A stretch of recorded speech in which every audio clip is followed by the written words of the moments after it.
بسم اللہ الرحمن الرحیم۔ حضرت عمر رضی اللہ تعالی عنہ کے 3 عجیب سوال اور حضرت علی رضی اللہ تعالی عنہ کے عجیب جواب۔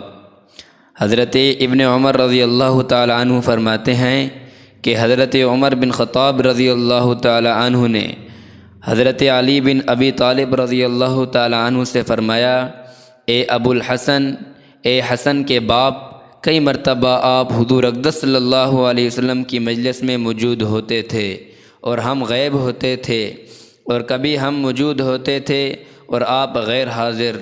3 باتیں میں آپ سے پوچھنا چاہتا ہوں، کیا آپ کو وہ معلوم ہیں؟ حضرت علی رضی اللہ تعالی عنہ نے فرمایا، وہ 3 باتیں کیا ہیں؟ نمبر 1، حضرت عمر رضی اللہ تعالی عنہ نے فرمایا کہ ایک آدمی کو ایک آدمی سے محبت ہوتی ہے حالانکہ اس نے اس میں کوئی خیر کی بات نہیں دیکھی ہوتی، اور ایک آدمی کو ایک آدمی سے دوری ہوتی ہے حالانکہ اس نے اس میں کوئی بری بات دیکھی نہیں ہوتی۔ اس کی کیا وجہ ہے؟ حضرت علی رضی اللہ تعالی عنہ نے فرمایا، ہاں، اس کا جواب مجھے معلوم ہے۔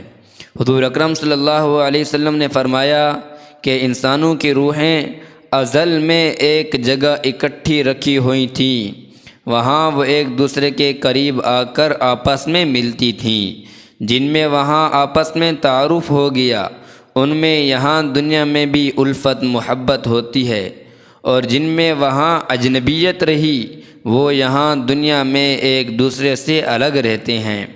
حضرت عمر رضی اللہ تعالی عنہ نے یہ سن کر فرمایا، ایک بات کا جواب تو مل گیا۔ دوسری بات یہ ہے کہ آدمی حدیث بیان کرتا ہے، کبھی اسے بھول جاتا ہے، کبھی یاد آ جاتی ہے، اس کی کیا وجہ ہے؟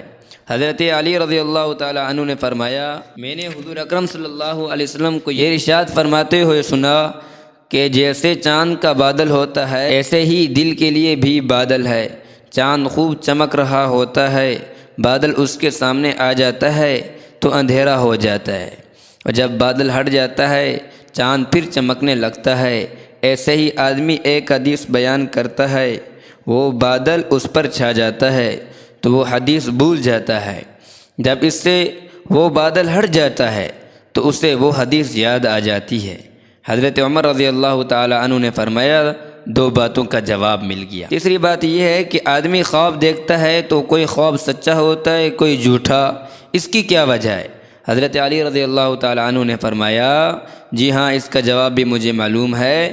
میں نے حضور اکرم صلی اللہ علیہ وسلم کو یہ فرماتے ہوئے سنا کہ جو بندہ یا بندی گہری نیند سو جاتا ہے تو اس کی روح کو عرش تک چڑھایا جاتا ہے۔ جو روح عرش پر پہنچ کر جاگتی ہے اس کا خواب تو سچا ہوتا ہے، جو اس سے پہلے جاگ جاتی ہے اس کا خواب جھوٹا ہوتا ہے۔